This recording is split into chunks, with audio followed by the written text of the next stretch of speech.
Rashid bulletin की शुरुआत करेंगे लाइन ऑफ एक्चुअल कंट्रोल की सूरत हाल पर, जहां पर हलचल दिल्ली के अंदर भी देखी जा रही है। और आज जहां पर मॉनसून का इजलास सेशन जो शुरू हुआ है और उससे पहले वजीर आजम नरेंद्र मोदी का बयान सामने आया। आपको बताते चलें कि वजीर आजम की तरफ से अब से थोड़ी देर पहले जब ऐवान आज सुबह शुरू हुआ तो LAC पर फौज के बहादुर जवान इस वक्त तैनात हैं। वजीर आजम के बयान के मुताबिक और मुश्किल हालात में पूरा मुल्क फौज के साथ खड़ा है। ऐवान से जवानों को एक पैगाम जाना चाहिए। वज़ीर आज़म नरेंद्र मोदी की तरफ से इस बात पर जोर दिया गया है कि इस तरीके से बात रखी जाए कि मुल्क के अवाम ही नहीं बल्कि जो अवामी नुमाइंदे हैं, रुकन पार्लिमान हैं, वो ऐवान के अंदर जब बातचीत करें तो फौज के जवान कहीं खुद को अलग महसूस ना करें, उनको बिखरा हुआ महसूस ना समझे, वो खुद को ना समझें। और ऐसे में एक मुस्बत और साफ पैगाम वज़ीर आज़म के मुताबिक फौज के जवानों को जाना चाहिए, उन जवानों को जो LAC पर तनाव भरी सूरत हाल में भी अपनी ड्यूटी अंजाम दे रहे हैं, चाहे वो LAC हो, LOC हो, बैनुल अक़वामी सरहद हो, जहां पर तनाव काफी ज्यादा पिछले 3 से 4 महीनों के दौरान देखा जा रहा है। और अब कड़ाके की सर्दी जो कि जम्मू कश्मीर से लेकर लद्दाख तक, खिता पीर पंजाल तक और पाकिस्तान और चीन के साथ लगने वाली सरहदों के साथ साथ नेपाल और दीगर हिस्सों के अंदर जहां पर भी सिक्योरिटी फोर्सेज हैं या पुलिस है, इसके अलावा ITBP के जवान हैं, फौज हैं, वो तमाम जवान जो मौजूदा हालात में भी, कठिन परिस्थितियों में भी वज़ीर आज़म के बयान के मुताबिक जो आज भी खड़े हैं मुल्क की हिफाजत के लिए, मुल्क की हिफाजत को यकीनी बनाने के लिए, इन हालात में उन्हें कभी भी भूला ना जाए। और ऐवान से जवानों को एक वाज़ेह पैगाम जाना चाहिए और साफ तौर पर यह कहा वज़ीर आज़म ने कि LAC पर फौज के जो बहादुर जवान तैनात हैं उनके पीछे पूरा मुल्क इन मुश्किल हालात में खड़ा है। ये पैगाम आज मुल्क की सबसे बड़ी पंचायत से भी साफ जाना चाहिए। इस सदन की और भी एक विशेष जिम्मेवारी है और विशेष करके इस सत्र की विशेष जिम्मेवारी है। आज जब हमारी सेना के वीर जवान सीमा पर डटे हुए हैं, बड़ी हिम्मत के साथ,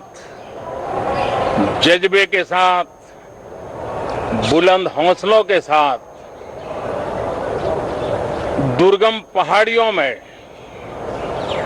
डटे हुए हैं और कुछ समय के बाद बर्फ वर्षा भी शुरू होगी। जिस विश्वास के साथ वो खड़े हैं, मातृभूमि की रक्षा के लिए डटे हुए हैं, ये सदन भी, सदन के सभी सदस्य एक स्वर से, एक भाव से, एक भावना से, एक संकल्प से वो संदेश देंगे, सेना के जवानों के पीछे देश खड़ा है, संसद और सांसद सदस्यों के माध्यम से खड़ा है, पूरा सदन एक स्वर से देश के वीर जवानों के पीछे खड़ा है। ये बहुत ही मजबूत संदेश भी ये सदन देगा, सभी माननीय सदस्य देंगे, ऐसा मेरा पूरा विश्वास है। इस सदन की और भी एक विशेष जिम्मेवारी है और विशेष करके इस सत्र की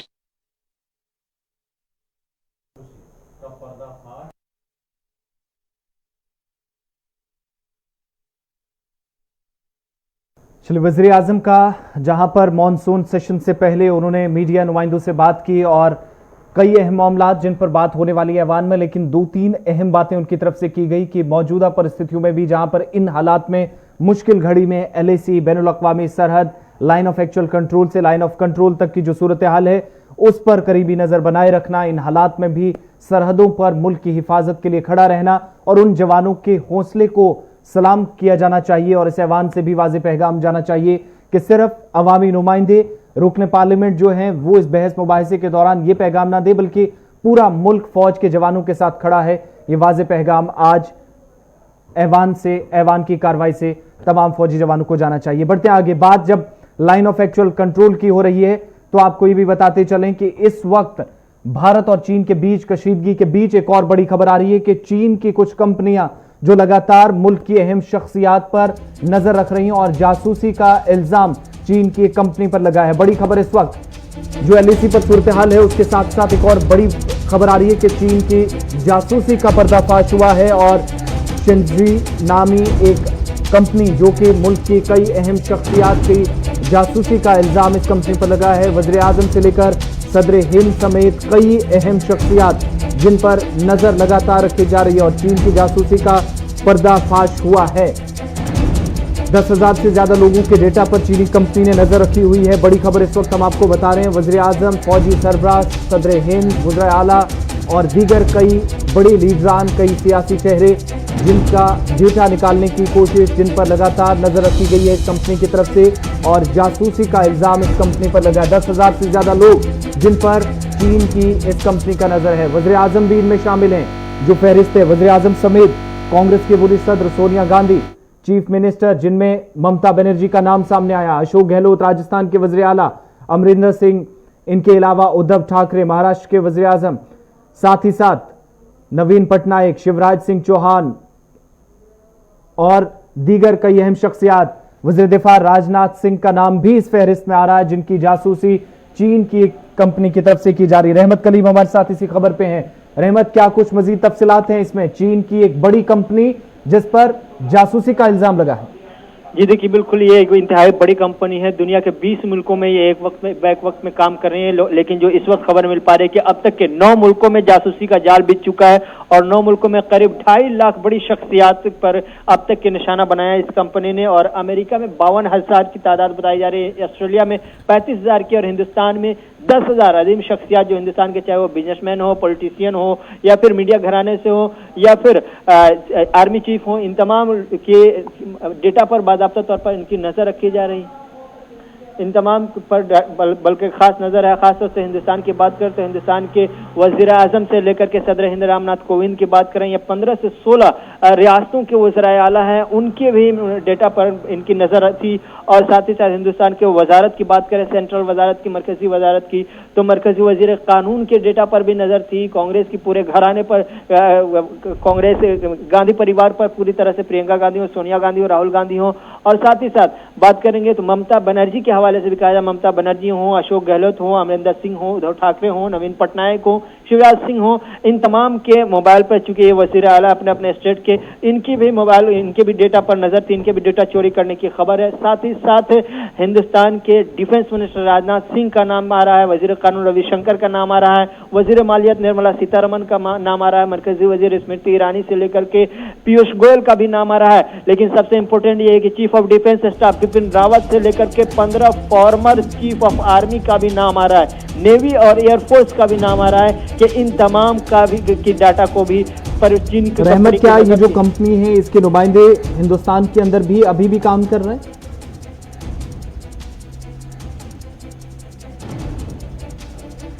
रहमत, आप मुझे सुन पा रहे हैं? जी जी बताएं। ये जो कंपनी है जिस पर इल्जाम लगा है, क्या इसके नुमाइंदे अभी भी हिंदुस्तान के अंदर काम कर रहे हैं इस वक्त भी?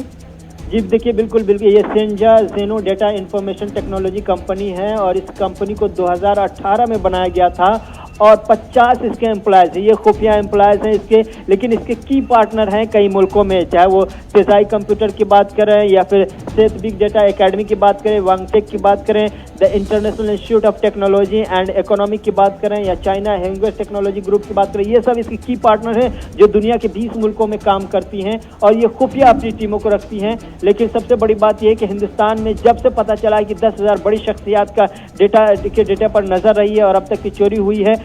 उसको लेकर के आज पार्लियामेंट में पहला दिन था, जबरदस्त हंगामा हुआ है और इस हंगामे की वजह से 1 घंटे की कार्रवाई भी मुलतवी करनी पड़ी है। कांग्रेस की तरफ से, अपोजिशन की तरफ से जबरदस्त अंदाज में सवाल से पूछा गया है कि जासूसी इतने बड़े पैमाने पर हो रही है तो फिर हिंदुस्तान की साइबर सिक्योरिटी सेल कहां है, हिंदुस्तान की सरकार क्या कुछ कर रही है। तो इस तरह के सवाल कांग्रेस की तरफ से, अपोजिशन की तरफ से उठाए गए हैं। लेकिन साथ ही साथ हिंदुस्तान का जहां नाम है वहीं बता दें, अमेरिका के साथ साथ बर्तानिया, जापान, ऑस्ट्रेलिया, कनाडा, जर्मनी, अरब अमारात, इन तमाम मुल्कों में 9 ममालिक ऐसे हैं जहां से जासूसी की खबर मिल पा रही है। लेकिन हिंदुस्तान के, चाहे वो सीडीएस हो, वजीर दिफा हो या फिर आर्मी के सरबराहान, अफवाज के सरबराहान, फॉर्मर सरबराहान रहे हों, वो उन तमाम के डेटा पर इसकी नजर रही है और हिंदुस्तान के मीडिया घराने के जो मालिकान हैं उनकी उन पर भी रहमत, नजर ये है। भी बताइएगा कि क्या ये इस तरह की नवीयत का पहला मामला है या पहले भी इस कंपनी के खिलाफ इस तरह की शवाहिद मिले हैं दीगर ममालिक से?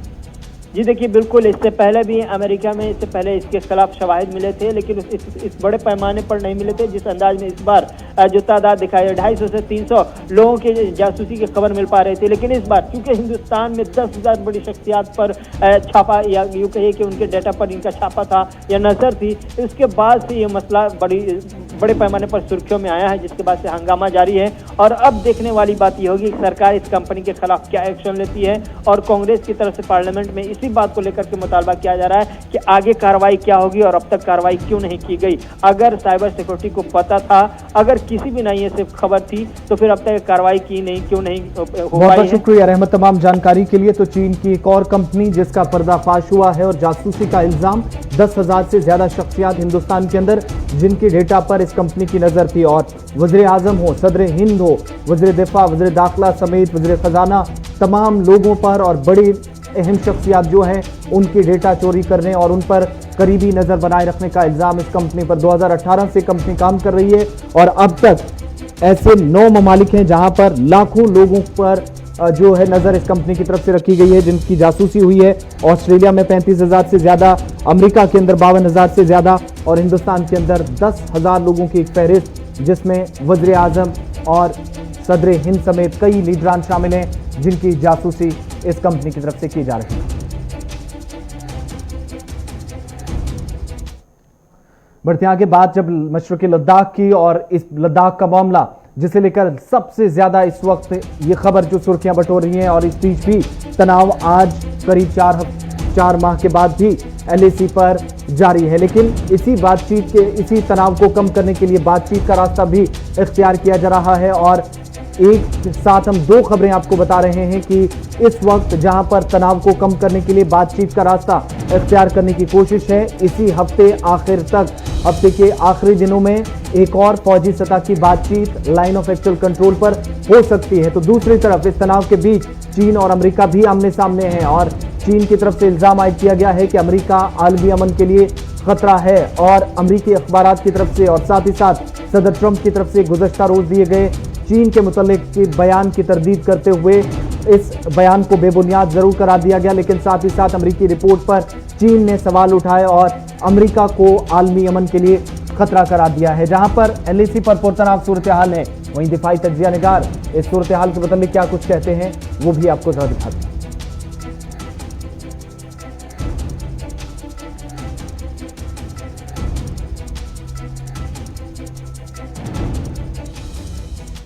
चाइना की शेंजन की एक टेक्निकल कंपनी से पता लगा है कि चाइना साइबर सिक्योरिटी के माध्यम से, बिग डाटा एनालिटिक्स से भारत के 10,000 जो बहुत ही इम्पोर्टेंट हमारे लीडर्स हैं उनके ऊपर में नज़र रख रहा है। ये तो जानकर बहुत हैरानगी होती है कि इन लीडर्स के अंदर में president, prime minister, chief minister, जजेस और न जाने किन किन के ऊपर में नजर रखे हुए हैं। चाइना की तो हर हरकत नापाक है और ये जासूसी में ही बिलीव करता है। लेकिन हमारे लिए सबसे बड़ी बात यह है कि हमारी साइबर सिक्योरिटी क्या है,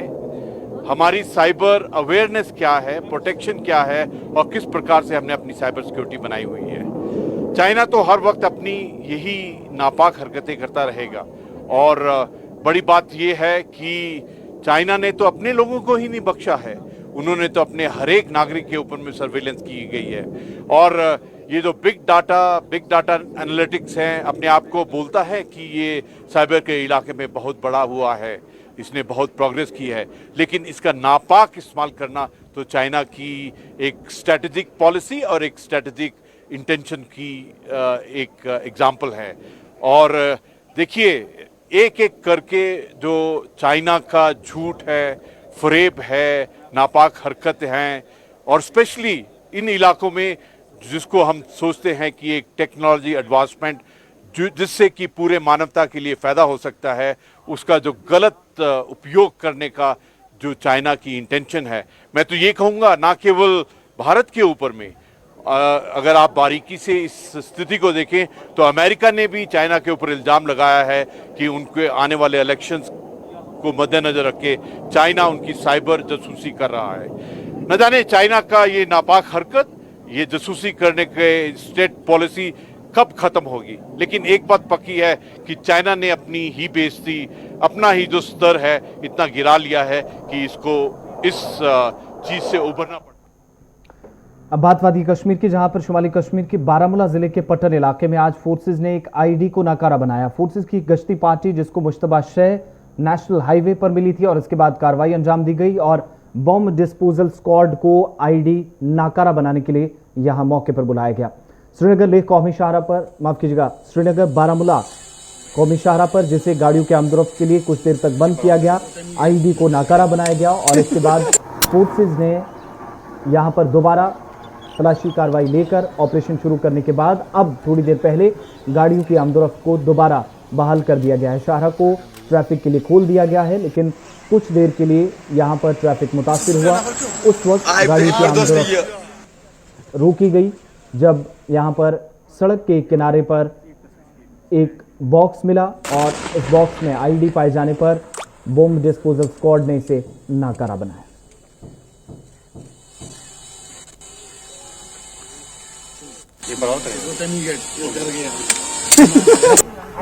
Yoja? Gitmesiniz, gitmesiniz. Evet, gitmesiniz.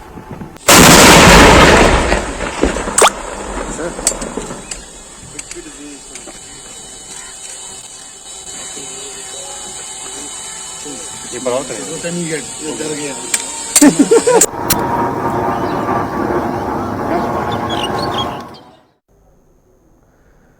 इधर कोविड-19 के कहर के बीच आज मानसून के दौरान मानसून सेशन का जो लोकसभा का इजलास है वो शुरू हो गया है और इस बीच कोविड-19 के मुश्किल चैलेंज के दरमियान हो रहे मानसून इजलास में मईशत की खस्ताहाल सूरत हाल, कोविड वबा के लगातार बढ़ते केसेस और आसमान छूती महंगाई के मामले इस वक्त हावी हैं और तकरीबन 6 महीने के वक्फे के बाद मखसूस हालात और मखसूस इंतजामात के साथ उसूल जवाबित के दरमियान आज से शुरू हो रहे जो इजलास शुरू हुआ था वो फिलहाल 1 घंटे तक मुलतवी कर दिया गया। कोविड-19 की वजह से मुकर्ररा वक्त से पहले मुलतवी किए गए बजट इजलास में हुए कामकाज के नुकसान की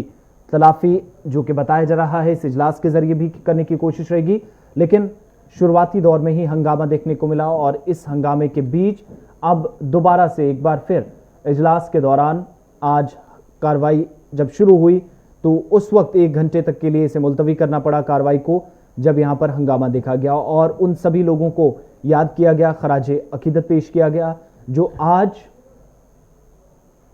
इस ऐवान का हिस्सा नहीं है। गुज़श्ता बरसों में मुल्क के लिए, आवाम के लिए खिदमात रही हैं,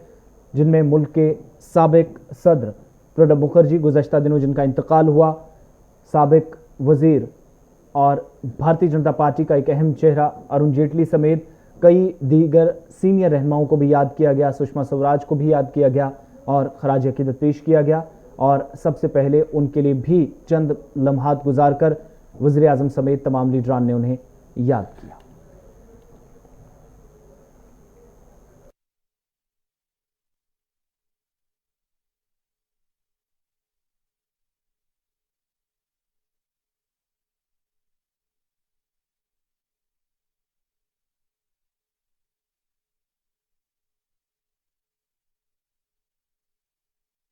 ये तो आपको बताते चलें कि ऐवान की कार्रवाई के साथ ही doctor Farooq Abdullah Jammu Kashmir National Conference के सीनियर रहनुमा और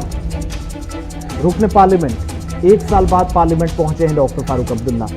1 साल का अरसा बीता है, ऐवान की कार्रवाई में डॉक्टर फारूक अब्दुल्ला मौजूद और इस बीच जम्मू कश्मीर के मुख्तलिफ मामलात पर बहस मुतवक्को है। माना जा रहा है कि कई मामलात ज़ेर बहस आएंगे, खुसूसी पोजीशन और जबानों के तहफ़्फ़ुज़ पर तबादला ख्याल किया जा सकता है। डॉक्टर फारूक अब्दुल्ला जब श्रीनगर से दिल्ली के लिए रवाना हुए थे तो उनकी तरफ से कहा गया था कि वो ऐवान की कार्रवाई जब शुरू होगी तो मुख्तलिफ मामलात जिन पर बात कर सकते हैं, जिनको सामने रख सकते हैं, ऐवान के सामने वो रखेंगे। खुसूसी पोजीशन और ज़बानों के तहफ़्फ़ुज़ को लेकर वो बात करेंगे। पहाड़ी, गोजरी, पंजाबी वो ज़ुबानें जिनको दफ्तरी ज़ुबानों में शामिल नहीं किया गया, ये बात भी ऐवान के सामने रखेंगे जो डॉक्टर फारूक अब्दुल्ला ने रवानगी से कबल कही थी और 5 अगस्त 2019 के बाद अब सितंबर 14, 2020 को ऐवान की कार्रवाई में शामिल हुए हैं। एक साल बाद पार्लियामेंट के अंदर डॉक्टर फारूक अब्दुल्ला पहुंचे और उनके साथ ही नेशनल कॉन्फ्रेंस के सीनियर रहनुमा और जनूबी कश्मीर से रुकने पार्लियामान भी उनके साथ मौजूद हैं। रिटायर्ड जस्टिस हसनैन मसूदी, मोहम्मद अकबर लोन और उनके साथ साथ डॉक्टर फारूक अब्दुल्ला जो आज की ऐवान की कार्रवाई में मौजूद हैं।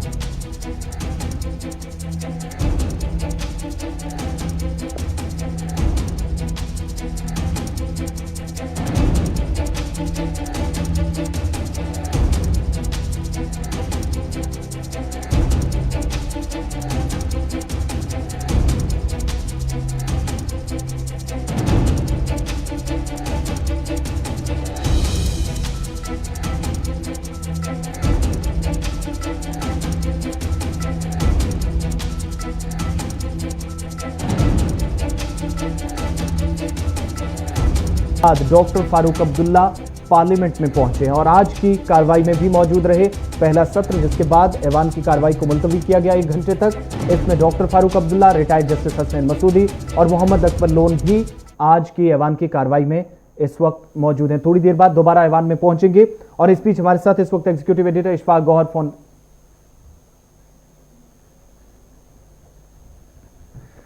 चलिए आपको बताते चलें कि डॉक्टर फारूक अब्दुल्ला उनके नेशनल कॉन्फ्रेंस के सीनियर रहनुमा और उनके साथ ही रिटायर्ड जस्टिस हसनैन मसूदी और साथ ही साथ दीगर लीडरान भी जो जम्मू कश्मीर से हैं, जिनमें भारतीय जनता पार्टी के सीनियर रहनुमा भी रुकने पार्लियामान और लद्दाख से भी रुकने पार्लियामेंट सेरिंग नमग्याल आज इस कार्रवाई का हिस्सा हैं। लेकिन ऐवान के अंदर जो आज का इजलास शुरू हुआ है, सबसे बड़ी और अहम खबर यह कि डॉक्टर फारूक अब्दुल्ला 1 साल बाद आज इस तकरीब में शामिल हुए हैं, आज के इजलास में शुरू हुए हैं।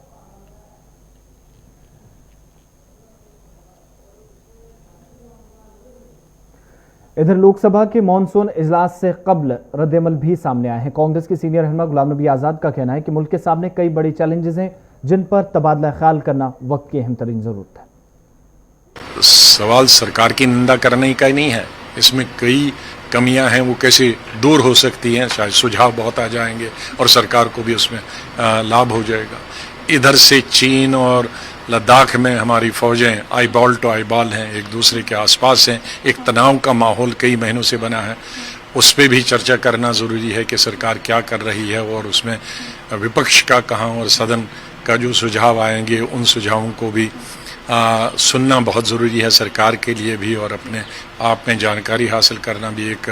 बहुत ज़रूरी चीज़ है। जीडीपी इतना नीचे गिर गया है, उसके कारण क्या हैं? क्या कोविड ही एक कारण है या दूसरे कई कारण हैं जो सरकार ने उससे पहले निर्णय लिए हैं, चाहे वो नोटबंदी का हो या जीएसटी का हो? क्या उसकी वजह से भी ये सब कुछ हुआ कि खाली कोविड है उस जिसके चलते आज बेकारी बेरोजगारी पूरे देश में है, उद्योग सब बंद हो गए? इस पे चर्चा करना जरूरी है। महंगाई बहुत है पेट्रोल डीजल की, उस पे चर्चा करना। मरकजी हुकूमत की जानिब से घर घर नल के जरिए पानी की फराहमी को यकीनी बनाने के लिए अगरचे सरकारी खजाने से लाखों रुपए खर्च किए जाते हैं, ताहम जम्मू कश्मीर के कई ऐसे इलाके जहां पर सरकारी खजाने से निकली रकूमात आज भी ज़ाया हो रही है या तो इन रकूमात का पता ही नहीं है। जनूबी कश्मीर के जिला पुलवामा गुनपुरा इलाके में भी वाटर सप्लाई स्कीम पर लाखों रुपए खर्च होने के बावजूद ये सप्लाई बेकार पड़ी है, जिससे मुतअद्दिद इलाकों की आवाम आलूदा पानी पीने के लिए मजबूर है। गुनपुरा के मकामी लोगों ने महकमा जल शक्ति की कारकर्दगी पर सवाल उठाते हुए सख्त नाराजगी का इजहार किया।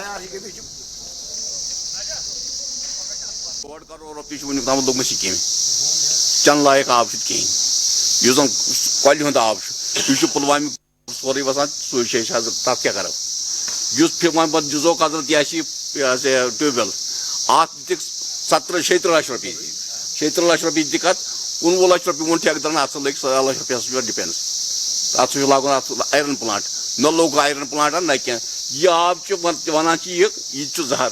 वन आब जहर कल हूं आब जहर यह जहर अगर मतलब 1.5 करोड़ रुपये गवर्नमेंट स्कीम दितु कत वुन तम चुन लायक आब कुन अनान मल अनान सान अगर हावो तुम कि मतलब सान जनान कोत 1 किलोमीटर दूर ग कैन कलस पे तम 1 किलोमीटर दूर अनान त्रेश